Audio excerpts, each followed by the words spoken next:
Your life has no meaning. You create the meaning. A human being is a meaning maker. You create your life, and there's no excuses anymore. You can no longer blame anyone. That's the moment of spirituality. When you stop blaming, like a victim or like, the government did this to me, or no, you made choices in your life. And choices were probably based on very limited understanding, whatever, but still, there were choices.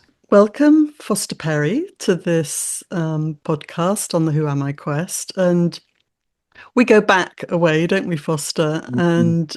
And I think I first met you around 1993, Mhm. which I was just looking was the year you published your book, When Lightning Strikes a Hummingbird. And it was a really extraordinary time to meet you. And you were quite different in many ways then.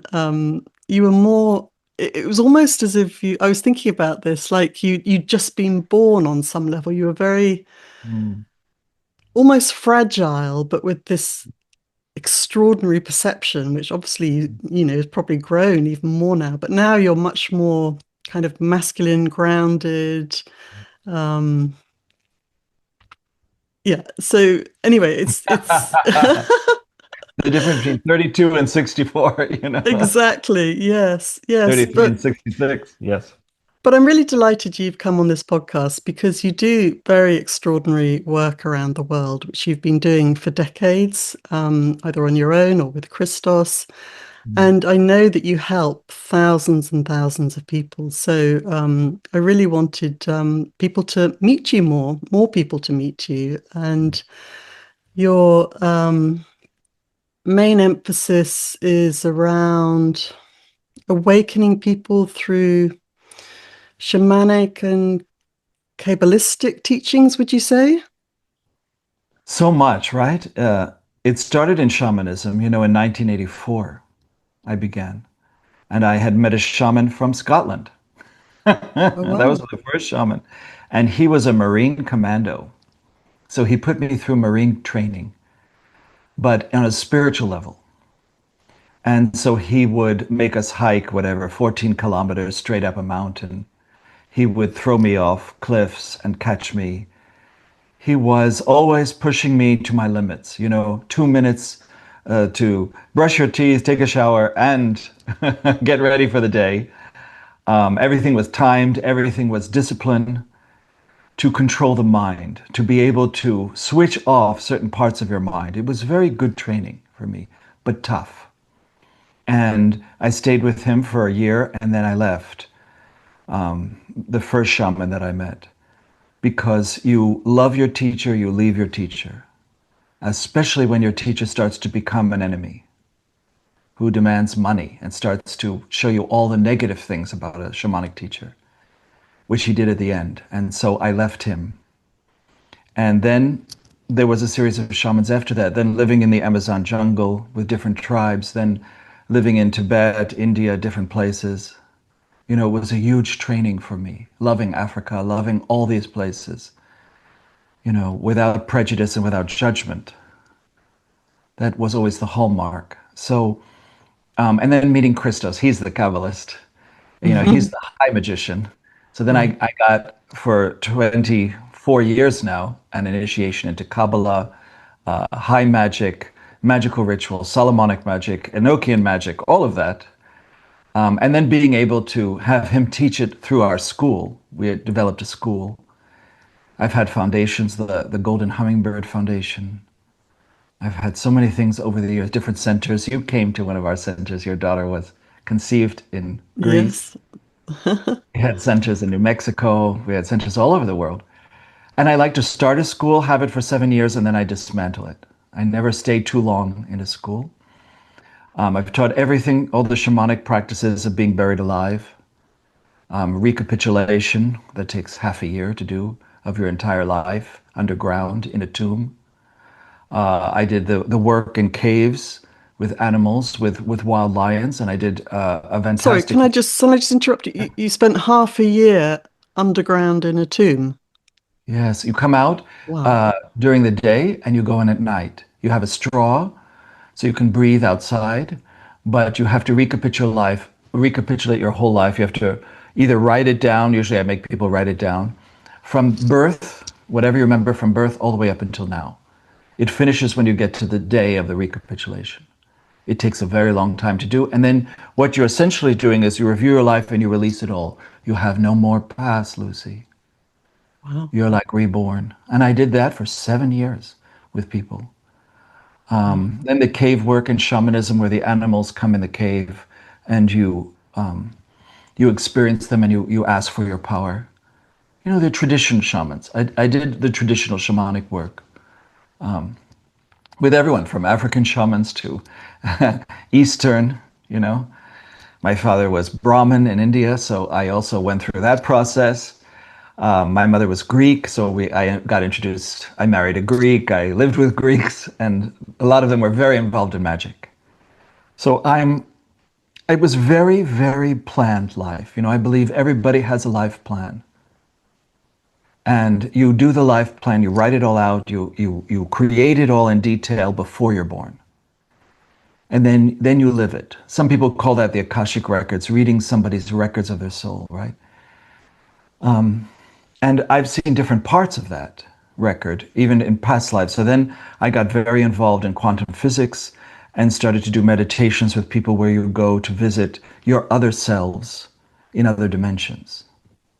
Like the Parallel most, dimensions, is it? right, Yeah. your successful lives that you're living right now in another dimension. So you go to your successful life and then you bring back the success into this life. But you meet yourself in other dimensions. So I started doing that for quite a while and I did it for myself. So recapitulation turned into that, since past and future lives are all happening at once. Can I So then just I ask you, I mean, how do you, how? I mean, you make it sound like, oh yeah, we'll just go and see meditation. my successful self. Oh, visualizations, meditations. And then I recorded them all and I put them into my school. So anybody can do it. You just download the Vimeo and you go on the journey to, like, it's not the future self or past self, it's all happening at once. So you even go to times when the earth was destroyed. So not every dimension is not destroyed, even. So you also have very successful lives. You have completely enlightened lives. So I like to go to the enlightened lives. You know, I go to the more positive ones, and I bring things back. I don't want to keep visiting the past. I don't really believe in that.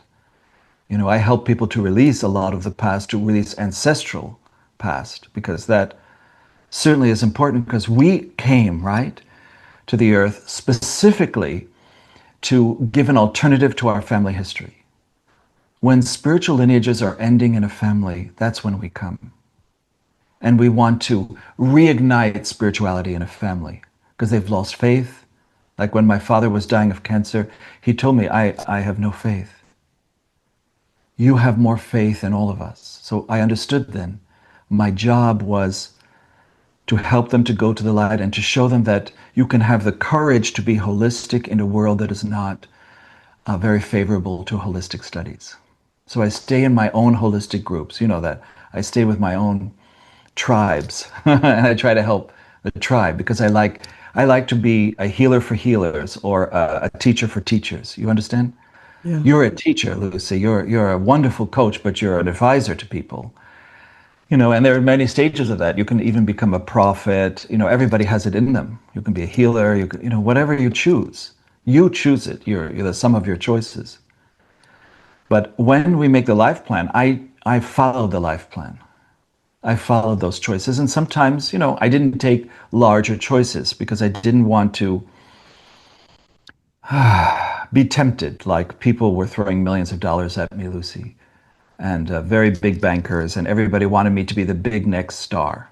And I would have to open centers around the world and accept whatever, $60 million. And I turned it down just at the time I was meeting you. All those offers came in. You're the next big thing. You're the whatever. They want to make you into a guru. And I said no. And that's why I live the life I live now. And I made those choices. Other people did not. Other people took that money and took that, those opportunities. And I tell people always to take opportunities. But in that moment, I didn't want to do it. I just said, not because it's overwhelming and not that it's not my destiny to do that. I didn't want anybody to tell me what to do. And I'm sure you understand that. Being Yeah. in the British Isles or Ireland or anywhere, you cannot tell people what to do. You Yeah. cannot try to manipulate. There's so much manipulation now. I tried to help people in different places, like, LA. Then I went through the movie stars in LA, and I went through being an advisor to famous people. Then I went through politics and Silicon Valley and the strangeness there. I mean, that's quite strange. But they affect everything we see, everything we do, Yeah, they're so powerful. because it was like Florence. It's like the new Renaissance there. And they created everything that we're using now. But if there's a political agenda, of course, it's affecting us now in a war. So they test out all their new AI. We need to be here because we also create ethical AI. We're the people that influence other people to make better decisions, to become better people too, to follow not the collective, but to go singularly on their own and find their own tribes, their own communities. But still, you have to have courage to do that. And that's what we did, right? 42 years now, I've only been on this holistic path, with various shamans. And I chose shamanism because it's a huge field and it kind of encompasses everything from past life regression, right, to, coaching, to everything. Because, when you sign a form, like on the internet, they ask you, what do you do for a living? And they never have holistic. They never have, healer. They don't have that. And so I write education, or on my taxes, I have to write entertainer because they don't have a category. The That's world, funny. and that it was done on purpose so that people like us would be derailed, that we would never get the recognition that we should get, that we should not be considered as important as a doctor. Like my father was a doctor, my grandfather was a big doctor. They were all famous doctors. And I chose not to be a doctor. But I am with somebody now, my partner, went to medical school and is fantastic as a medical medium. It's incredible that way. And his ideas, also being able to say that I'm gay, being very honest about that, being able to have a life partner that I've been with for 24 years, Yeah. who does the same, not the same work, but does their work side by side, Yeah. has been wonderful. Being able to even talk about Atlantis and everything that happened before and the repetition of time that's happening now. And I say it very honestly, and people think, oh, you're crazy, Atlantis and all this. But actually, that's my reference point. And I can explain it very well to people, the matriarchy before the patriarchy, and what it was like, and where the Catholic ritual comes from, and many things I try to explain in detail. And people, have to have faith for that. They have to feel it. They have to experience it. Because if you don't have any reference, you just think that that's insane, but it's not. Why we know so much about whatever is under the Sphinx in Egypt, or I've led so many trips to Egypt. I take people all over the world to sacred sites, especially, Avebury, Glastonbury, Stonehenge, definitely Cornwall. I love Cornwall. And I took people to Scotland, many places, so that they would have a different view. I went into fairy shamanism for a while because fairies started to be interested. And I was interested in them, they were interested in me. And, most people told me, please don't go to a fairy world. Please don't work with them. They're quite nasty to human beings. The Really? unseelie court. Yeah. And instead, it was actually fantastic. Not all fairies, of course, only the ones that were conducive to human contact. But that was profound for me. Other worlds. I like other worlds. You know that, Lucy. Yeah. I like that we share this world with so many, like animals. We share the world with animals. Without them, there's no balance on the earth. I remember when I first met you, it was like I think that's the first time I'd heard anyone speak about perceiving other kind of entities, other Mm-hmm. non material, I don't know if that's the right word, beings around us. I'd never really heard of that. Obviously, ghosts in a kind of Mm. superficial way, but Oh no, I love um, extractions. I love to take extractions off of people. And I do it very quickly and very fast. And, I don't want people to have thought forms on them, because they generate thought forms. Human beings are not so good with controlling the mind. They have to train that. I went through mind training, especially Jose Silva. Everybody taught me really mind training. My father was the head of the Hypnotist Society. So I did a lot of mind training into alpha and to beta, all these different waves, gamma, grandma's gratitude, learning gratitude. And after training the mind and many other things that happen in shamanism, I realized this is all a science. This is a more advanced science. Many people, scientists, different people consulted with me on different projects, whether it was NASA or whatever. It was so many different projects. And I knew all about Mars. I knew what actually happened there. And I just told them very honestly, without a filter. And it helped people because then they devised machines or whatever to walk on Mars. I live now, believe it or not, in Nevada, where there's so much advanced things under the ground that have been created. Who knows? But I just follow my intuition. 5 years ago, I would never have moved to Nevada, but now I do. So I felt a compelling thing there. Also, I like to be safe, Lucy. There's no earthquakes, there's no hurricanes, there's there's nothing going to happen there. a lot And of that is, military, isn't there? There. yes, a lot of military. But again, the president, they send them to a mountain in Nevada, you know what I mean? If they can. So it's a safe place. So I wanted to be in a protected place for what happens now on the earth. Yeah. I kind of did a lot of prophetic things for years, explaining what happens, in 5 years, another COVID. Much stronger. Have you built up your immune system or is it depleted? How do you build up your immune system? Again, that involves thinking, that involves, whatever new supplements, there's a lot of things, diet, nutrition, exercise. There's a lot of things too that are part of shamanism. Definitely a lot of exercise. You have to be able to recycle also aggression, in a positive way and redirect it. Quite a time you live in, so you're going to learn through relationships. You're going to learn through many things, like you did. You learned through relationships Yeah. deeply.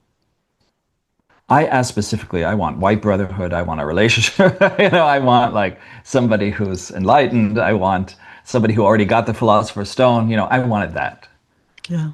and that's what I got. I got a relationship with that. And then I You are a wanted, phenomenal partnership, you and mm, Christos. Phenomenal. And yeah, beautiful. I want to decode everything, and I want to understand what is the Ark of the Covenant, what is all these things in the past. And we do talk about that. That's our school. Our school is a much more advanced decoding of history, too. It's a kind of psychic archaeology and anthropology, where I want to go through all the layers of the earth so people understand what this planet has been. And I'm not a negative person. I don't harvest people. I was just in New York, like a harvesting city. It's the occult center of the world. It's a powerful place, New York, and so many groups there, and so much has happened there in the past with witches. I know a lot of history. I know big witches in the world. I love prime witches. I love to talk to them for hours because their knowledge is so great. Or a great voodoo, teacher who has been doing the rituals all their life, and voodoo means healing, so it's another healer. But they act it out. They let spirits take over their bodies, and I've been in their ceremonies too. Because I love Africa too. I love the shamanism there, and it's part of their culture. You and I have a deep respect for the soul of a person. We don't really see a race. We're not racist. We don't really see a religion. I'm definitely not interested in religion at all. Religion has definitely created most of the problems on earth. We are deeply spiritual beings, and we come here not only to evolve our families, but of course to help a world in transition. Meaning, much more is happening now. This is the transformational time, right? And you have to balance the light forces in the world. You have to be your light, discover your light, not depress it over, not lose it, by coming here. Because there are huge forces here that would like to destroy all that. And Yeah. they're gathering now, and you've been feeling it. They're now in position. They've created a war. They've created AI for that, certain kinds of AI for that. They've been bending things to their will. Don't you think that's just a reflection of all our inner worlds? Absolutely. So, But in a way, we deserve that, you could say. well, I believe people have an inner tyrant in their shadow, always, because it's one of the shadow characters. You never give in to one shadow character. You have to be in control of yourself. You have to be able to look deeply at your own shadow characters. And one, of course, is a victim, victimizer, or an oligarch. There's all sorts of minute shadows in there. There's, some people have their inner Nazi, whatever, because it's in their historical past, it's in their ancestral record. Who were you when they took sides in the war? You know, uh, Now, of course, we're beyond wars, but people are still recycling their ancestors, and not so well, I find. It's 50-50. So I notice lots of people that I meet go off. I teach them many things and then they go off into some sort of fascistic idea, or, they go off into MAGAs or whatever. They get brainwashed. And that's sad because now they've been given so many gifts, so much understanding, so much knowledge that help them, and they became successful. And then they use the money without realizing that they're using it in a kind of, I know they discovered healthy selfishness, which is perfect, but then they go overboard. They go further than that. They start to judge others. They start to judge you after you've taught them so much. Yeah. They go in another direction. And that shows me who a person's character is by their choices. And it was always there. You see, the pull of your ancestors, the pull of your childhood, or the pull of, you know, how can I describe this to past lives, which are all happening simultaneously, the pull of your other self. But at the What, same time, Foster, you can't deny someone teaching, even if they end up, it goes wrong. You've got to give people the chance, haven't you? Because you don't know, or maybe you do know, but right. No, you've no, got to I give do. everyone the benefit of the doubt in a way, haven't you? I'm an So, optimist. Yeah, yeah, yeah. And they come to me. I don't actually work with anybody unless they ask me. Because otherwise, then you're proselytizing or you're preaching. I don't want to ever do that. Though I tell some people you must become a minister of your own church. You should create a church. Some people are born for that. And I'm very happy about that. I'm also happy about AI because in the future, when it is ethical, we do have more advanced computers that, more like the ones that compute now in multi dimensions. We have computers that do that now. And so they can predict the future. They're like psychic computers because that's possible. And then we also have organic computers that were created by people who did quite a lot of LSD in the 60s. And they created, a whole new idea of an organic, living, breathing computer. Those exist, and they will evolve eventually to become telepathic as human beings become telepathic. That means you have to be radically honest. So spirituality is honesty. yeah. If you really want to be spiritual, you have to be honest in your life. You have to be able to reveal your secrets, especially financial secrets, which I would say 90% of people don't want to do. I've always helped a lot of people through their divorces when people make up stuff, and they try to make themselves look good. Yeah. I wish people would be much more honest about what they feel and, you know, it takes time to mature, Lucy. It takes time. But I was fresh out of the gate. I started healing when I was 11 years old. When I was was, it you were struck by lightning, Foster? that What was, age was it? I was 24. I was hit by lightning the first time. Then again, I was with a group of people, and a woman from England was going to be struck by lightning. So I got a raincoat and we put it over her. and we all got struck together. So the raincoat protected us. The third time I was in a workshop in Brazil, and the lightning struck the ground as balls, blue balls of light, and went So through you've the been whole struck 3 times, Foster. room. Oh, wow. And now lightning, it will warn me, like it will hit near me. You hear this sound. That sound is frightening, and you know all your body. I go through it, but it doesn't hit me. So it's just a warning. It's just like this is the power that we're dealing with, and you transduced it into your body. You became a healer. The more important than the lightning, I would have to say, is kundalini. Because after the lightning, then I was involved in very deep meditation practices with this Scottish shaman. Silence, slow walking, deep meditation for days and days and days. We're talking 7 days of meditation at once, never coming out. And they feed you. And then finally, we sit in this room, and he would lead us through a journey through the stars. And he wanted me to write part of it. So I wrote part of it. And somehow, because I wrote it down, something came through. And all of a sudden, in the middle of that meditation, where he's guiding the meditation through the different planets and then to the constellations, I had full kundalini, which is the bells. When you hear bells inside of your whole body, like thousands of bells, and your whole body starts to shake and the kundalini goes up.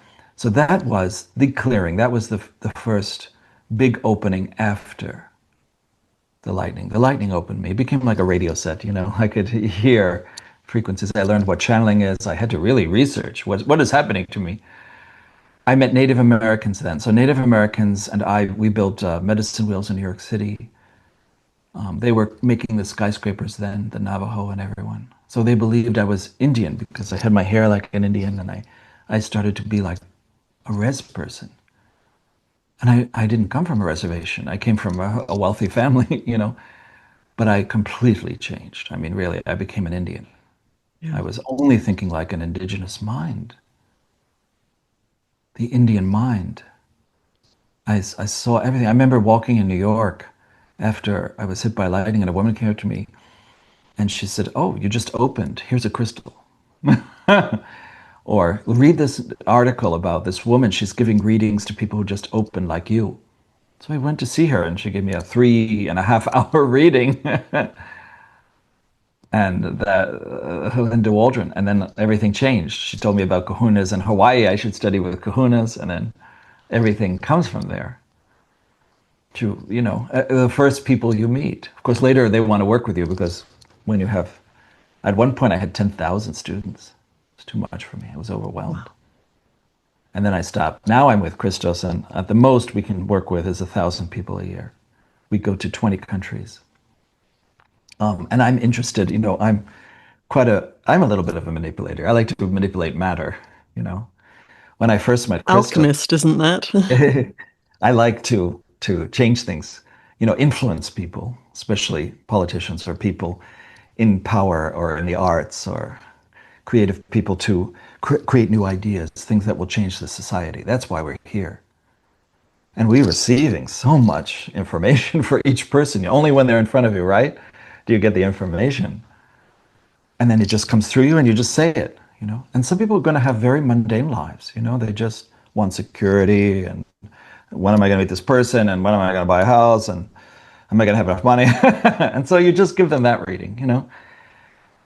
You give them the things that they will need to make the right decisions at the right moment. Because for a shaman, there's no such thing as time. We work within time, but we know about infinity. We live in infinity. So when you give a reading, there's no time. And you're like that, Lucy. I saw all of that in you. I saw all the blessing you receive from people in your family. Like, ancestors in our family, once they go to the other side, they want people like us in a family. We're the ones who speed up evolution. Anybody who comes to me, their process is speeded up. That's why you go to a shaman. Yeah. And I did the traditional shamanism in the caves, all that stuff, and in reservations, and the whole thing. I did even the ayahuasca training in Brazil, even though I don't take ayahuasca. I am not against it, even though I wrote a book saying that you have to be very careful. because a lot of people are taking it like 500 times. You don't need to do that. Ayahuasca, once you do it once, stays in your body 72 years. 72 years. Yeah, Wow. ridiculous. So you don't need to do it 500 times. Then you're an addict. But but I'm not gonna say anything. But I really, I went through all the different plant medicines, of course. I liked peyote circle, all that. But then I said, not for me, because I see too much already. I don't need it. It was too much of like visions, and I have to control them. And it would just, I did it as a discipline to control the visions, to a degree, control myself. But I'm not like that. But I wanted to learn it because I wanted to help people to start creating what we call microdosing, and to create the idea of how do you take psilocybin with a therapist on a low dose to be able to know yourself and to be able to see for the first time. Yeah. Like taking a mushroom, where you see elves or whatever you do. That should be controlled in such a way that the elves have a relationship to you, or like in Boga, where you go to Africa and you meet pygmies, and you ask, what do the pygmies teach you? But they do have a perspective. I mean, it's the way of opening the sight. That's why you do it. Yeah. Because a lot of people don't believe there's even a sight. So this was a way Yeah, to so go. if you're very materialistic, I think Yes. it's not a bad thing, really, because you can Well, suddenly see actually everything's not solid at all. some people don't ever want their gifts. They don't want that. I just want to make money and be a banker, la la. But or just live a normal life. And I'm not like that. I had gifts and I wanted to honor them. And when the gifts started at 11, I started laying on of hands. Close to 100 people would come. And I was healing at 11 years old, 12 years old, 13 years old, 14, and then I left. I had met by then Tibetan Buddhists. I had met, sadhus in India and everything, and they started to say, there's a much larger thing here. Because when I was 11, it was all Jesus, Christ and the Christ consciousness and all that stuff. I was very involved in that. And then I broadened. My sister stayed there. I didn't. I went further. I read all the volumes of Jung. I got very involved in Jungian psychology for a while and different things. You have to have intelligence, to do this kind of work, Lucy. There's very few university programs for holistic things that we're doing. They exist, but far in between. We're the teachers. We're the next teachers. You know that. I loved it when there were teachers here, and you could go see them, and they were so intelligent and they lived it. And for all their flaws, I met mostly flawed teachers, who slept with the girls and that kind of stuff, or boys, in India especially, and they were hiding who they really were, and they taught me not to hide. They taught me to be very direct, and not it's fun with all the money and all the Rolls Royces and all these people that they have. A lot of gurus have all this stuff. And then I said, okay, I turn against becoming a guru, because people wanted to set me up with an ashram and everything, like a traditional guru. Yeah, I'm sure. And Krishnamurti was always, at first, an example, where he turned it all down. But then he needed, a lot of people to give him money to keep going. So he has to constantly go and ask for money. It's like being in the film industry, always asking people for the money for your film. It was the same idea. I have found incredible investors, and I do love them. And yet, in the future, I do believe we should use our money for something good. New kinds of institutes, new kinds of learning, especially how to work with AI in a positive way, how to be more ethical in everything in business. Yeah, I sort of feel like every time I put something like my presentations on chat, I think, well, I'm putting some beautiful energy into AI, and the more I put in, maybe I can drop more positive seeds in. So Plus, it doesn't understand what we're saying. Actually, AI it's more of a Wikipedia now. It doesn't really understand spirituality yet, but hopefully it will. we can As we, teach it. yes, we are. We teach everyone, even machines. Animals teach us. I always think the ultimate extraterrestrials are animals. They're so different with all this intelligence and consciousness and the horses now in a beautiful horse here in China. Um, I also love every indigenous culture, the Taoist masters in China. I started to delve into them and give seminars on Taoism and magic, mostly magic. I love Hebraic magic, Hebrew magic is again, you're talking about Kabbalistic magic because it's real and it's very strong. And I leave that now to my partner because he's a master of Paleolithic Hebrew. He can read Sumerian. He can read ancient languages, Greek and Egyptian. He learned that through past life regressions where he regressed people to a level where they spoke the language. So he recorded them. And that later became how we understand ancient languages. So don't think that everything we do isn't practical. It's incredibly practical. We're the ones actually getting people to these levels where you can create whole sciences from this. You can really learn a lot. I was put into laboratories, to study what does it mean to be a healer. And they found that my heart goes into a Fibonacci series when I'm healing. It goes into a perfect Fibonacci. It And like that's a what, geometrical pattern? Or yes. And they yeah. could see it. They could see it because I could influence even the cameras. When I was in front of Chinese television and they wanted to see what is a healing, I just showed them, how you use your will, how you use the higher self, how you use, the universe, how you project it into the camera, very directed, and how the person in front of me could heal all at the same time. They love that. And then I explained it in detail, what is happening, you know, intuitively, with the empathy that we have.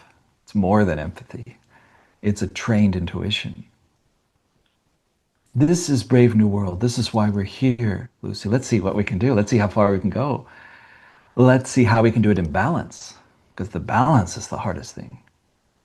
How to train men. Men have so many powers. How do you train them now when they open up to all this and microdosing and whatever, and they want more. They want to reach peak, Now we have a lot of people who only want biohacking and peak states. You know what it is. And And we guide them. fast Yeah. track. Oh my God. And we guide them, Mm. because they try psilocybin and everything, and they're blowing their mind and they're getting out of their dogmas. That's very important now. Because the minute you have a dogma, you are brainwashed here. You're under a kind of manipulation. So you have to release the brainwashing. There's nothing like meeting a shaman. You're out of your brainwashing, or a good coach. You coach them out of old ways of thinking, old things from your patterns from childhood and parents. It's amazing how much osmosis we take in. But that's courage, Lucy. You have to have courage to really chart your own path. I have done it for 42 years, courage. I didn't listen to anyone. I only followed myself. And I followed my connection because, Atlantis, the big problem with Atlantis was they realized they were gods. They realized, they had incredible teachers there. And they started to develop real powers, like telepathic powers, all sorts of powers. And then they said, we don't need the universe. Oh my God, how crazy is that? We don't need the connection. We don't need the ethics even. And they just went for it. And they destroyed. I mean, obviously, they were destroyed with a comet in Atlantis. Atlantis went down with a comet. Um, Why but did you say Atlantis was your reference point out of interest? because even the Catholic Mass, the origin of the Catholic Mass comes from Hecate. Hecate in Atlantis, by the way, she was a great goddess there. There were many goddesses in Atlantis, but she was the prime. And she created the very first ritual, which later became the ritual of the Catholic Church. But they don't honor Hecate. They honor Lucifer in the Catholic Mass and the High Mass. They call Lucifer, but they don't honor her.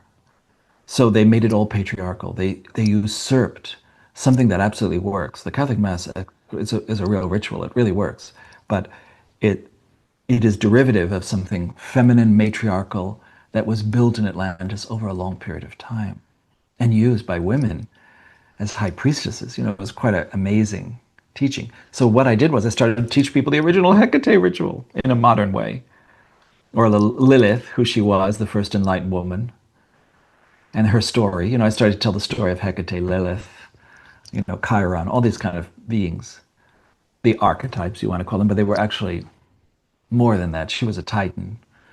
Lilith was a human being. She was originally around. She's the one who rejects Adam. You see, Genesis is mistranslated in the Bible. The Bible has been mistranslated many times, Lucy.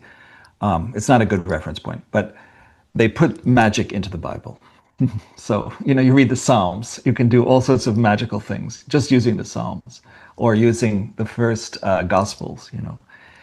But originally, it says in one creation, in a creation in Genesis. So there were many creations all at the same time, Lucy.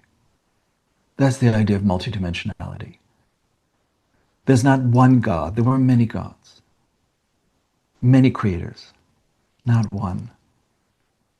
And Yahweh itself was a minor Canaanite god, just like Allah was not the principal God.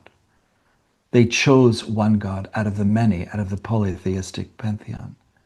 And that God ascended, wanted power, wanted to be in control of everything. And gave beautiful poetry and everything and powers and blah, blah, blah, blah to the chosen. I don't believe in that, the chosen few. I'm not like that. All of us are chosen. All of us are equal. All of us are now becoming, like in Atlantis, recognizing the God in you. Follow yourself. For me, life, what I've discovered, life has no meaning. You create the meaning. A human being is a meaning maker. You create your life, and there's no excuses anymore. You can no longer blame anyone. That's the moment of spirituality, when you stop blaming, like a victim or like, the government did this to me, or no, you made choices in your life. And choices were probably based on very limited understanding, whatever, but still, there were choices. So you want to expand, right? Your intelligence. You want to expand your choices. You want to have revelations in your life. I want to see through everything and see that there's no one to blame. And when you get to that level, that's spirituality, right? Also, that life has no purpose. You create the purpose. The whole purpose of being like a coach or advisor or a counselor or a healer, whatever, is that you teach people, right? To create their own purpose. And it's not right or wrong, right? You're like that, Lucy. You don't really believe in right and wrong. You're so open. You embody it. You don't judge. That's the first great thing. That's a priori in you. That's so beautiful in you. You don't judge. And that's why you're such a good advisor. And when you stop judging, that's when your third eye opens. And again, a lot of people block their third eye because they said, well, it was open in another time period. And it didn't help me because I would say things and then people would, chastise you or put you down or, Troy is burning, like Cassandra said. And people hated her for that, for seeing it before it happened. Ooh, don't tell me that somebody's going to die, or don't tell me the ghosts in the room. But sometimes I say, okay, your father's here, he's sitting on that couch, and he's talking to me, and that's how I'm giving you this reading. And how beautiful that is, that he wants to help you after, misunderstanding you your whole life. He played a role. We're all in a theater here playing roles for each other based on our life plan. I played the bad guy in many lives. I love playing, a bad guy who's going to, create history. But then I'm given a I bet certain... you were a good bad guy. Good at But in it. the end, yeah, and then in the end, I get enlightened. I always find a good teacher. You see, so it always switches later. Yeah. But you have to play a role till a certain time. Not that I want to meet my wives or anything from past lives, because they usually get me there. But really, the fighting is unbelievable.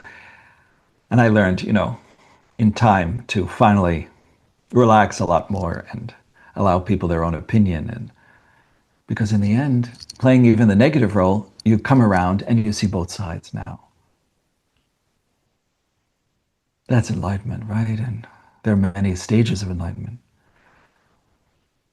I could go on and on about, I know my past lives, I know where I live in between lives.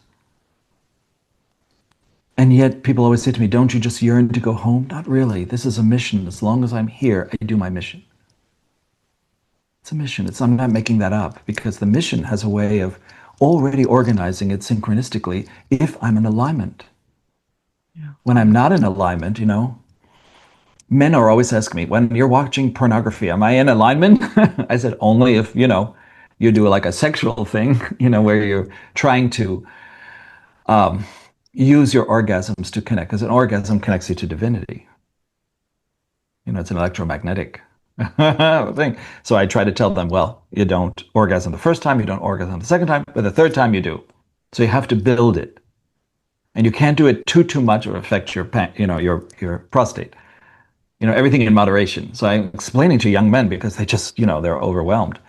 Now there's too much on internet. It is all so pornographic. Watching everybody, it's so voyeuristic that they get And ironically, people are having less sex than they've ever had, apparently. So, well, maybe it's not ironic. I mean, it's a mind titillation, yeah. But it's not, it's a distraction after a while. How do you really feel? I mean, that's your job, right? How do you really feel? How do you become transparent with your feelings? How do you say, how do you find what is your real voice, your true voice? Connected to the soul. The soul doesn't incarnate here. That's another thing. Shamans kind of get that wrong, the way they use language. Souls live in a soul world. They don't live here. They live in the Gulf.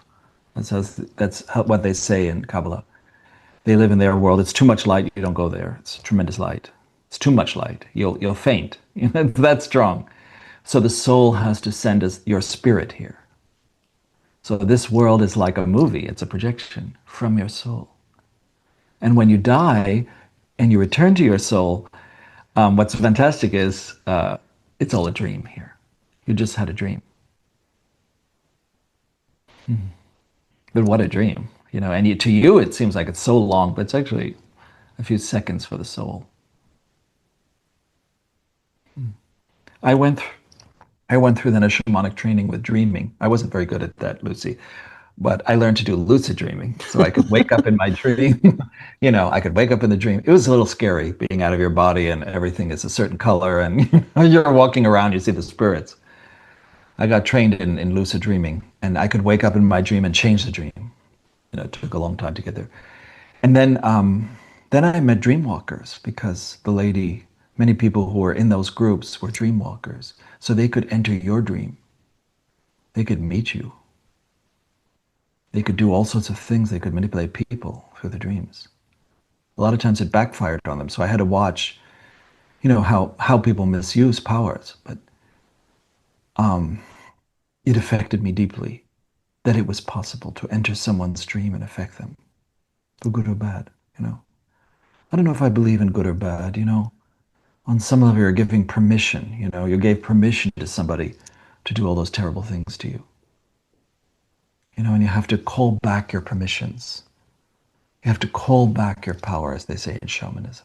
You have to call back all the permissions you gave to everybody. I break every promise I ever made to anybody in this or any other life. Because reincarnation is, I would say, 99% promises. You come back because you promised somebody something and you have to fulfill the promise. So I knew, Lucy, this is my last life on earth. So I didn't have children, so that it won't continue after me. And I made a conscious decision. I believe in conscious leadership. So when you make those decisions, they're really quite strong. And I abide by them. I have a spine, I allow other people to support me, to be there for me, which was very hard for me to do. But it happened, because I like to do everything myself. I like to kind of go rogue, and I learned to accept the beauty of connection and dependency. Yeah. um, whether it's even family sometimes. Though I chose a family that would all leave and I'd still be here. My mother, father, my two sisters, all gone. So I'm not a son anymore. You change your status. So there's no safety net. There's no inheritances. I also chose that. No inheritance. It's quite a thing. And I'm still maneuvering, and I'm still in balance, and I'm still going. And I'm still making quite a good money. So I was like, wow, how did this happen? And because you chose it, because it's in you, because I aligned with wealth and abundance. And then I wanted to prove to everybody, because I hate this Christian idea, really makes me very angry in every religion, that you have to be poor to be spiritual. Really, I think it's just a program. That's one of the greatest fake things in the world. Well, I think it's about not being attached, isn't And it? no, I I mean, that's important whether you have money or don't have money. It's not being attached to the I saw it things. as a And manipulation. Like, as long as you're poor and spiritual, you'll never have an influence. Not really. You'll never really, like, all these artists have to die poor, and all these spiritual people have to die poor. Ridiculous. So then I said, I don't want that. I want integration. I want to be able to make a living. I don't want to ever believe that. I'm going to believe in wealth. And I did. I actually tried to prove that to people. I'm a crazy kind of shaman. I even lived in Beverly Hills 20 years to work with movie stars. I said, I'm not going to live that. At the same time, I lived in a hut for a long time outside Santa Fe, New Mexico. I wasn't attached to things. I just really wanted to break dogmas. When I made a connection to Lilith, and Lilith said, that's it. Do you want to be a rebel? Do you want to break all these things? I said, okay. Then I loved Rick Owens. I loved all these people who are such rebels, in the world, in all sorts of professions. And then I understood people, how they need to have their money and they need to have their wealth, but what about their happiness, their bliss? So I tried to help people who had everything to follow their own bliss. But you meet a lot of ego-driven people who think they're the greatest thing on earth. or pretend to. Yeah. Yes, and you can't teach them anything. You actually have to ask them to leave. Some people come to me, they are so immoral. They're sleeping with their dead brother's wife. They're not going to see what's coming. They're so afraid for anybody to see their political connections or whatever. And so I finally have to ask them to leave. And they actually say, I think that we should leave, because we have to plant the idea in their mind. I have compassion. I can work with anybody. I can really help people. But I'm not naive. I'm not stupid. And sometimes, if you come to a session stoned, I'm not going to work on you. And the spirits won't work with you. They'll say, well, what's that? They're disrespecting you from the get-go. Or they're so insecure, to help a man who's insecure, who's probably a criminal or an addict giving readings. I'm going to first say, get out of my house, or you need to really grow up now. That has happened. Some people don't like my sessions, when that happens once in a while. It hits a nerve in them. That when they can't go further. They're going to protect themselves, and you have to respect that and honor it. Then you say, I can't work with you anymore. Your sessions are very intense, Foster. Yeah.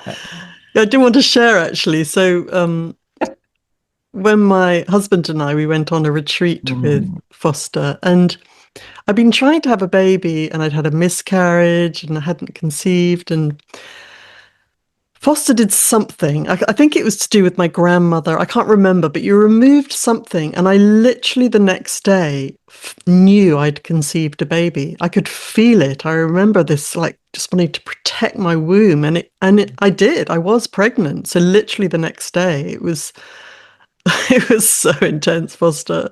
This is 30 years ago.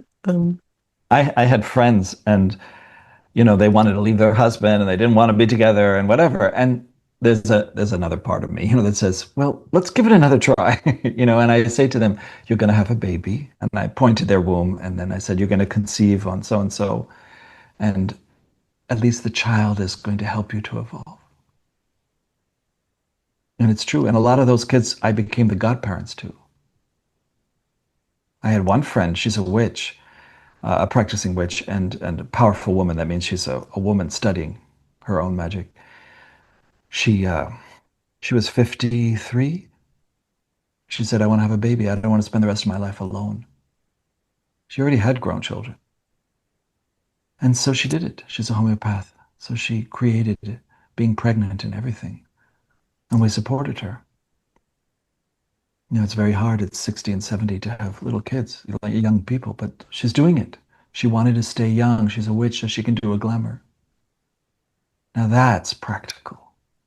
That's a witch being. I love practical spirituality. The royal family came to me in England. Many of them could not get pregnant. They were losing children. Some of them had cancers. These are much older stories. And so, as a gift to them, I did shamanic spells or practices to help them get pregnant, for their bodies to go into balance, and they became pregnant. They had children. Did their marriages last? Is they really getting along? Not necessarily.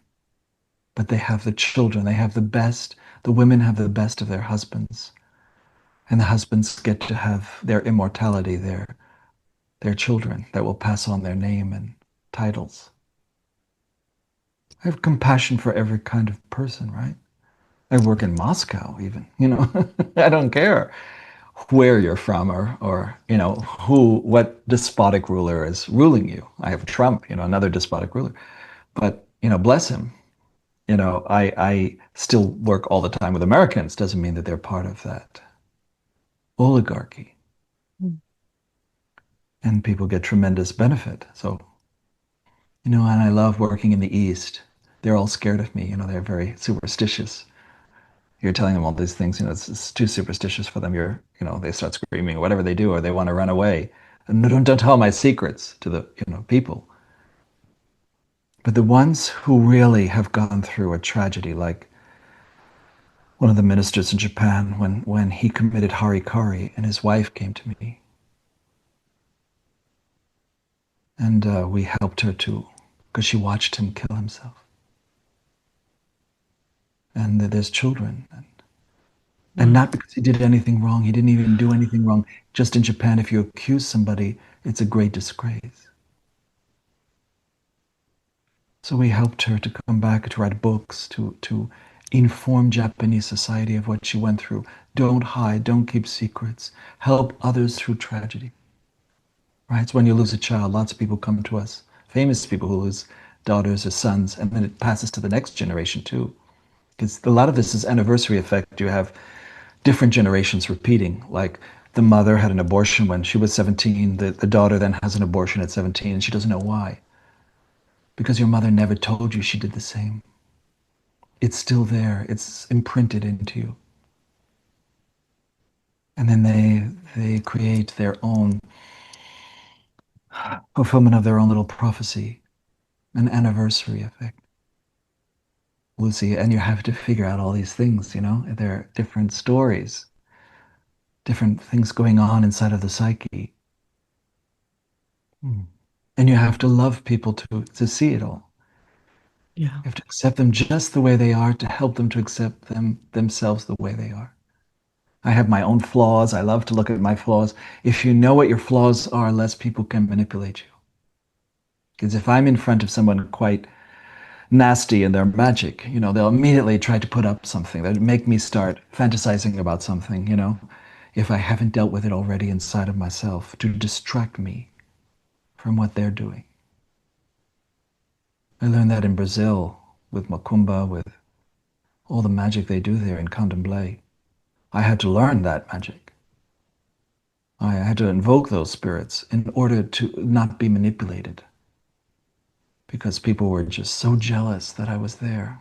Just so jealous. Who are you from North America? Even worse, the invaders, you know, the empire. And you're coming to us to work on us and helping us. Yeah, of course, because we're global, you know, we're world servers. You're really global. Yeah. Super And they, global. and people are jealous that you're on my territory, you're on my thing, you're taking my students. Oh my God, I went through that.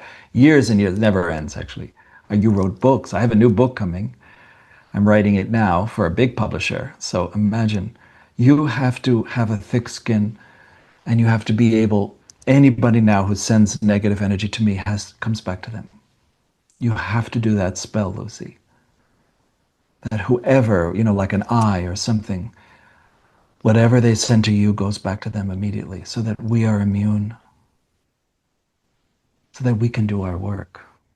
That's the most beautiful thing for a woman I learned in witchcraft was, witches wanted to initiate me into witchcraft, which is a great thing. I have, gifts, so it was easy for me.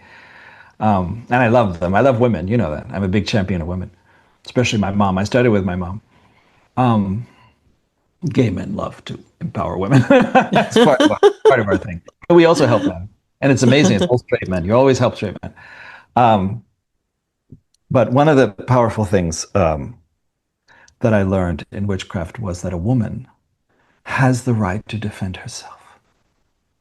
She has the right to counterbalance all the things that happen to a woman, whether it's rapes or people putting her down or taking her job or stealing her ideas at work and not giving her any credit for it, or not promoting her to a higher position, or other women suppressing them, in their own patriarchal, ambitions.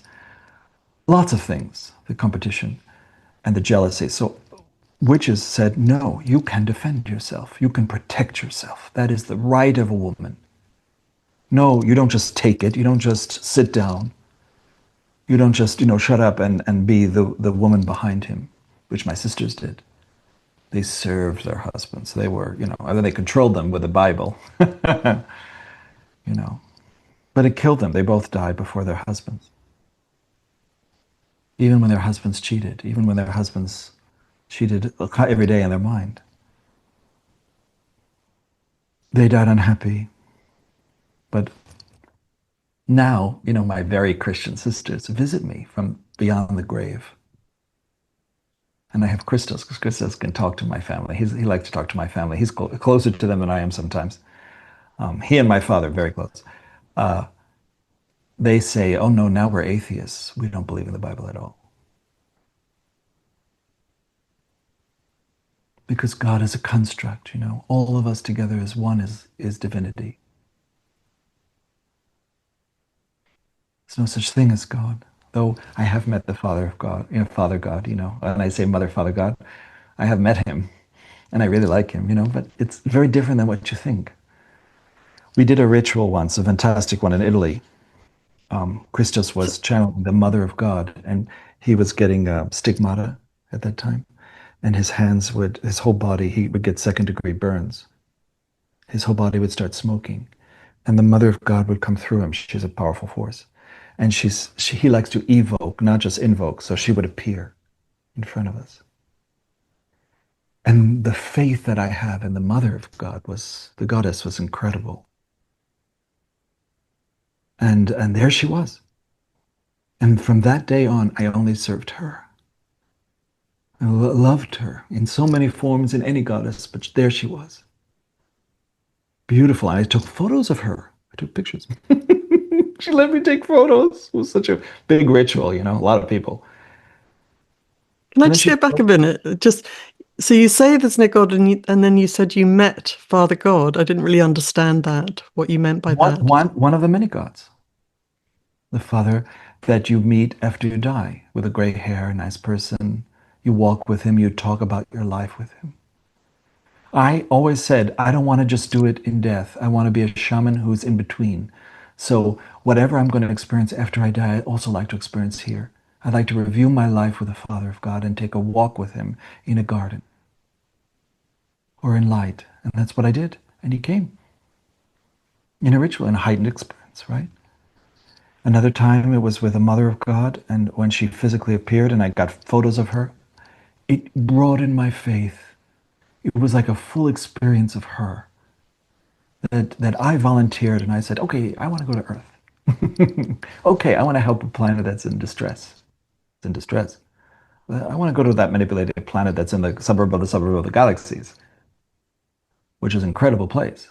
I want to learn the language of birds, which is the code of the real shamanic work, like St. Francis, the language of the birds. That's why I call it the golden hummingbird. You know, the hummingbird of the sun, the largest heart in relationship to its body, the warrior bird, the one who goes right into your hands and lets you feed it and nurture it back to life when it hits the window.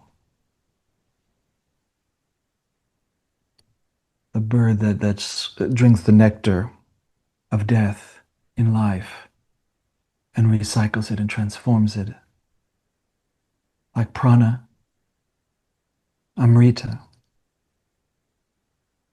I also went through samadhi, which was quite a challenging experience, where I willfully wanted myself to die so that I could be in the in-between. So I basically starved myself to death. I had a friend who came to be with me, Richard Champion from Australia. He just sat there. He just showed up at my door and he said, "I'm going to cook for you. Are you going through a ritual as a shaman?" I said, "Yes." And so he just stayed there and he cooked for me and I went through death. I died and I explored what is beyond death.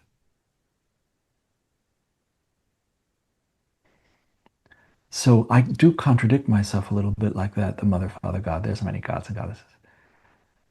But when she came, that was so beautiful, so real, so loving, so unconditional. It was a healing for me. And she stayed with me ever since. Sometimes she comes during sessions and she fills a person with her grace. Like Bridget. You know, I love Bridget, Saint Bridget. I love that. But she's not a saint. She's a great pagan goddess. Sometimes she's depicted and she's misnamed, you know, as another goddess name, Artemis. But she has many breasts and she's quite interesting. She's my guide, Bridget. I love So I Bridget. just love many breasts. Yeah. Okay. She has many breasts. I love that image. Like Lilith too. Um, I have Saint Nicholas, my other guide, who's the god of purgatory, or the guide through purgatory, the in-between. You see, so, and I'm a Scorpio rising, so I'm very interested in all that. What is beyond? What is the 12th house? What are the secrets of somebody? What is the 8th house secrets in astrology? I had to study astrology, then I had to go through numerology and many, many things. I mean, this is spirituality, right? And we teach it and we have a compendium. I have 100 Vimeos that I made on every single topic, from numerology to asteroid astrology to the most advanced things. Because my friend, well, friends of ours, but mostly my partner actually studied with Robert Soler, the great, really one of the greatest teachers of astrology ever. He's gone now. And you know, you can't help your own family, Lucy. My own family died of cancers, and they have the few remaining ones have you know, almost hunchback, and they have crooked spines, and my brother has dementia. You can't help them. They don't ask for help, Lucy. That's always the tragedy. You can't help your own family. They believe so strongly in modern medicine, they don't want help, and it's always too late. You know what I mean? They take certain pharmaceutical drugs that have side effects, and that's why they are the way they are. My brother, you know, couldn't control his urine, so he took a pill that the doctor gave him, and the side effect was dementia and Parkinson's. He got both. Wow. And he was an athlete. He was like a strapping guy. Lucy, it's choices. So I believe in homeopathy, of course. I love naturopathic doctors, my thing. You know, I'm holistic. Yeah. I love herbs. I'm coming from shamanism. I love the plants, you know, but you have to use that very wisely. And the new supplements that they're creating now, or whatever you want to do, biohacking. You know, I also do biohacking. So, because you can do incredible things now, but also the mind. It's really the mind. Is your mind trained? Is it positive? Do you worry too much about your health? Are you a hypochondriac? Have you overcome the past lives where you died powerless or helpless or out of control? You know, you're out of control in a car accident. You're out of control, when things start to happen where you lose all control. You were out of control before then. You're a kind person, but you're also strict. You're also tough. We are scientists, Lucy. There's a pattern to what we do. There's a pattern to the guidance we receive that we know intuitively. We're trained for this. We don't come here without training, and we don't volunteer unless we really know what we're doing. And as you get older, you realize, oh my God, what I do know, I know. What I don't know, I want to work on. Because you want to be the best possible helper for people in service. And occasionally you meet something way out of your field, like somebody from Shambhala, which is again Atlantean. Or you meet somebody from, the palm libraries in India where they already have your astrology, a Brigu astrologer who already has it all written down with your name and your whole future. And it does change you to meet somebody like that. You're like, oh my God, you know who I am? I was My thinking, life took a different turning meeting you, Foster. It did. It did. It's 30 years ago now. oh, and you did great with it. You did so much with it, Lucy. And your ex-partner, I still care about him. I still think of him. Yeah, he's a good Every man. every single person I've ever worked with, I never stop. Never. I always Yeah. hold a place that they'll continue to grow and want to learn more. Yeah, it's the same for me. I never forget people I've worked with. Or your marriage. I Yeah. never forget your marriage on the top of Hill on the tour. Yeah, so actually I want to share this. So I was engaged to Enoch, and we went on a workshop with Foster in Glastonbury, and he and I were actually pretty shy, quiet people.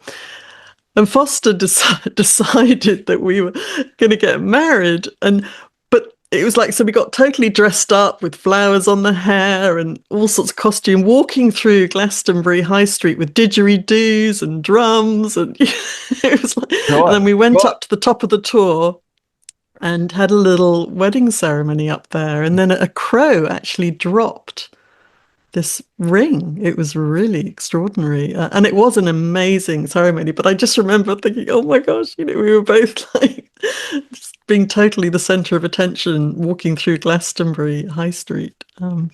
Because you were also shy then, too.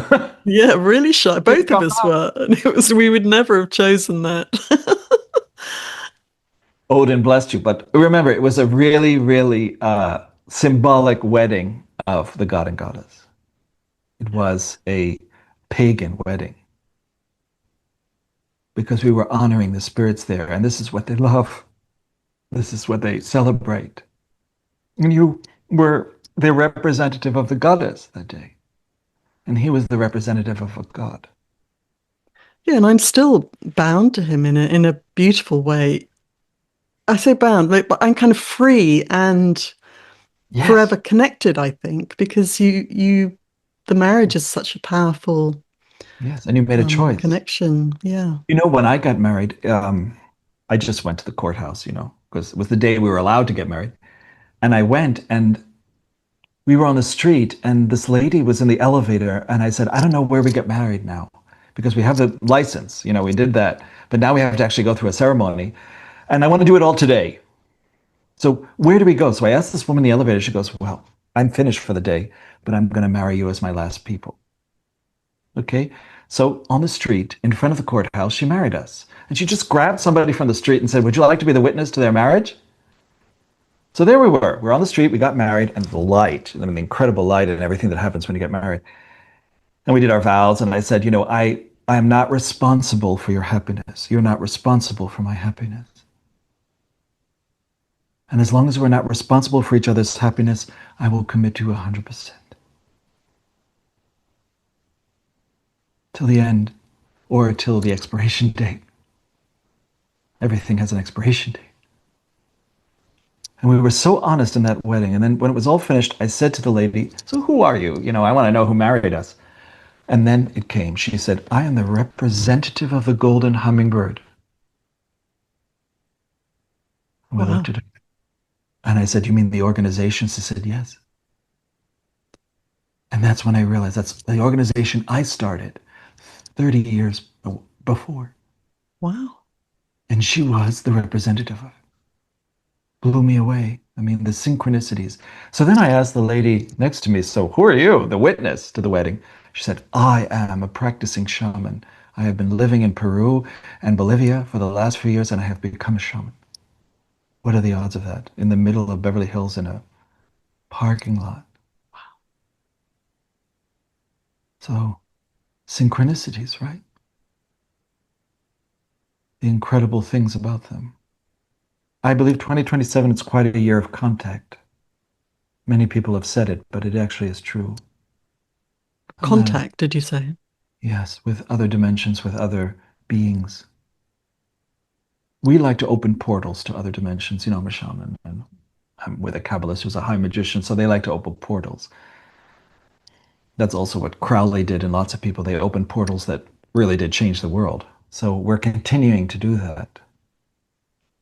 It does have a huge effect, Lucy, and it does speed up evolution here. It does invite in other worlds. And human beings will have to start becoming aware that they're a little too isolated. Eventually, people will see the dead. We will eventually be able to interact with them. They're only 12 inches off the ground. When you die, it's only, the other dimension is only 12 inches higher than this world. I know, I should write this all down in a book, right? I should finally, but I'm just so grateful for this life. To meet you, Lucy.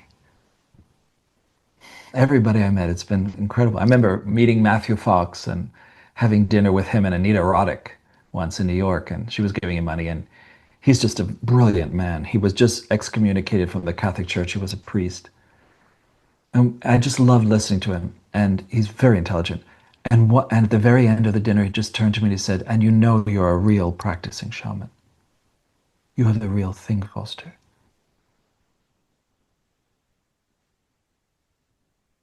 I was only like 32, 33 years old. I think my book had just come out. How lovely that he was much older than me, but he was just a lovely person. You choose who you want to acknowledge you and to make you feel like, okay, I'm on the right path. You choose your mentors, right? Yeah. I'm so grateful to him that day. And I wanted it by a priest. Mm, funny. So, yeah, so Foster, I just wanted to, so for people that are listening, they can listen to you on Vimeo, is it? So Yes. So it's I have a like channel on Vimeo, yeah. Golden visualizations, is Hummingbird. it? It's Yes. lectures? What No, is oh it? no, it's full lecture series. Some of them are 5 to 6 hours long. One is 10 hours long. I give the whole workshop in a Vimeo form so that every workshop I've ever done in the world is on Vimeo. Wow. That includes Kabbalah under another moniker, but it's still on our website. It's called Universal Mastermind that Christos created. And there he teaches Kabbalah, the entire series, and you do it for 10 months on your own. So everybody can be initiated in Kabbalah, including women. Women were not allowed. That's one of the things I wanted to break, that women learn Kabbalah. Every Jewish person tells me don't teach women, but we did it anyway. And second, of course, I only want education for women. And second was we did all the mind training. It's called Mind Odyssey. So everything we learned with Jose Silva, we then put into our own version and more advanced, because he never could talk about really spirituality, even though it was incredibly spiritual. He exuded it, but we wanted to bring it to another level. And that's called Mind Odyssey. I would do that because that's the mind training. That's also under Universal Mastermind for Golden Hummingbird. What else? And then I have albums. I made record albums. I made 5 record albums. One for Mercury Records, We Dyed the Wheat Fields Gold, Shaman Song. And then I started, I had a record Oh, that I came. remember your singing. Actually, I forgot about your singing, Foster. I remember that. It's so beautiful. And we documented all that. So my new album is called Ashes of the Dreaming Moon. It's everywhere. It's on Spotify. It's on, you know, it's on iTunes. It's everywhere. And it's an album that Christos took my voice and transformed it into a whole new way of singing. He took all my recordings and made a voice out of it. And the song kind of hypnotizes you, all the whole album, and you play it in your car and it calms you down as you drive. I needed that. Um, my other And albums I just recorded alone with a drum. Very and shamanic. just one more thing, just because I know that you teach very advanced teachings, Foster, and you go to very high level. But for someone who's like a beginner, Oh wow. what would you say to Well, a we start beginner in a with way? their most, I like first the reading. That I don't do anymore as much as Christos does. He does a great reading. And they go into the most important past lives that are affecting this life. And then we go into this life practically, because we read the aura then, what physically you need, what supplements to take, to maintain your health. Then once you have all that information, we then talk about your parents, everybody, so that it's like all done. You don't have to go to a therapist, really, unless we tell you you really need a therapist. And then they lie down, and then I just take it out. I take out volumes of things they no longer need, the past life influences they no longer need. I neutralize them. I take out whatever attachments there are there. I talk to their body. I talk to the cells. I love to do that. I did that in laboratories where, they made me reverse cancer cells by singing to the cells, by hearing their language and singing it back to them and then sending them to their dimension. They no longer have to be there. So I do that in the body. And you know, they leave like, what happened? Oh my God, I feel lighter. Oh my God, what happened? Some people are shaking. I love it. That's the first reading. It's whatever spirit wants to say to them, right? Like a native culture. When you go to the medicine man or whatever, and spirit talks through them. And they do their rituals. Sometimes they do sing the old songs. But usually now, whatever comes, I completely trust. After 42 years, you just trust. People come, they come with questions, very specific questions. I do coaching regularly. I will do coaching all day today, with people all over the world. I love to do that on Zoom. And I don't prepare anything. I just sit in meditation. Then they come, and then it just starts. The minute I look at their face, I can see the whole thing. The eyes never really change. They stay with us. You know, the first reading, it's quite an opening. It's quite a blessing. It will shake you up. It's not so pretty. A lot of past lives are quite harsh. Sometimes we'll tell somebody, well, you blacked out and you murdered. You murdered your own wife. And and you didn't realize that you cut her into pieces. And that's why you have this depression and moodiness now. So we say it like it is, Lucy. Because I want to be as effectual as possible. Christos says something wonderful. What he says to your face, he also says behind your back. And that's honesty. But you're great, Lucy. You actually have quite a lot of kindness in you. You have the ability to know what to say and when not to speak. You have that. You hold it like a priestess. You know what is interesting about Scotland and Ireland? And there's an island off of Ireland, England, called High Brazil. And it's on the Piri Reis map. And that's where the Merlins come from, the original teachers of shamans. And those shamans, who were quite advanced Atlanteans, came to the British Isles, Scotland, Ireland, and they left their knowledge. And that's why England has so much magic. Ireland, Wales, Scotland, because of High Brazil. That's where it comes from. And if only people could remember not only the mind and practices, but also to change their way of living, to learn about the plants and herbs that will heal, to find a real healer. I mean, I think it would blow their mind and I think it would change them forever just to encounter a real healer. Yeah. That's what I want in Ireland, Scotland, England. I want people to become that again. You know, the cunning people and the cunning folk who are really good. It goes all the way back to this island, High Brazil. It's still there, by the way. It's the last remnant of Atlantis is off the coast. It's guarded, you know, they know how to make it invisible so that ships don't hit it. They don't even see it. And it hasn't revealed itself for quite some time. But that's where Avalon comes from. That's where all the great, teachers came from. It was amazing. And that's why there's such an evolution and so many monuments in England, Scotland, the stones. And just to say that, because whenever I see you and I see him, I think of that. I think of the North. I love also the North, the Norsemen, Asgard, and, you know, the power of Yggdrasil and the World Tree and everything of the Northern mythology. It's still very much alive. The real rune power is still alive. There are people who still work with the runes, obviously. It was misused during the Nazi era, but it's reviving back.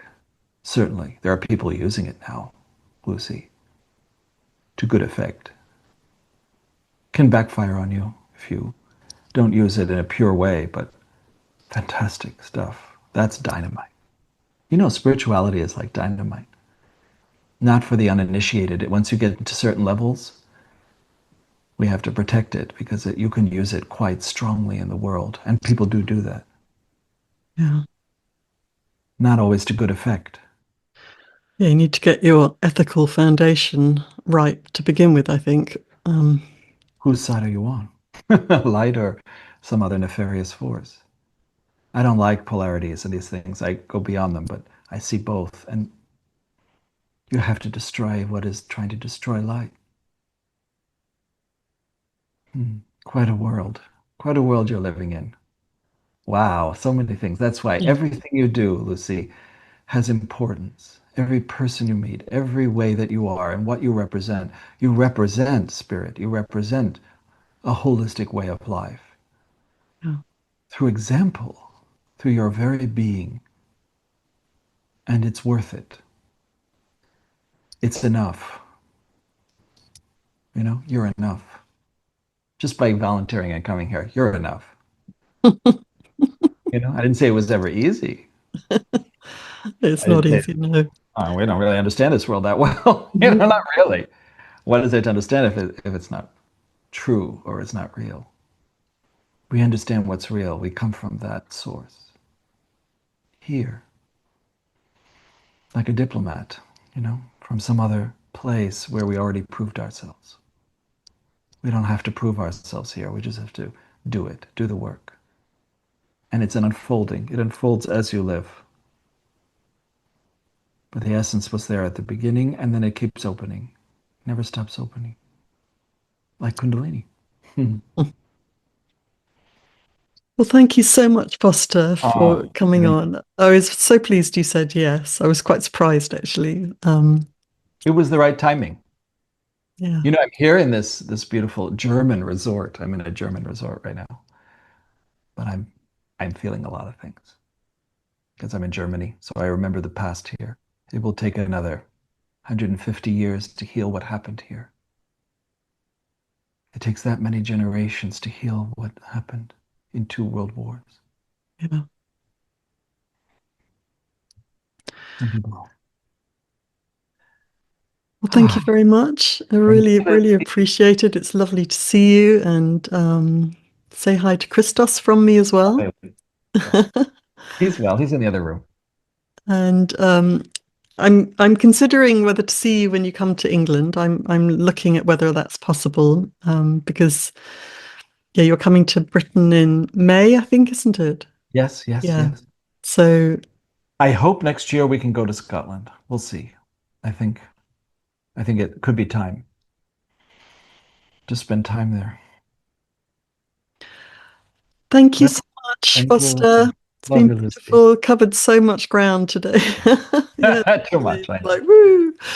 Yeah, Yeah. amazing, beautiful. And thank you for all the work you do in the world. It's very precious. I'm glad we met. Thanks, Lucy. Bye-bye. Bye. Thank you so much for listening. If you enjoyed the podcast today on this Who Am I Quest platform, then press subscribe. I'd also love to hear your comments, and I will read them and get back to you. And look forward to seeing you at the next podcast.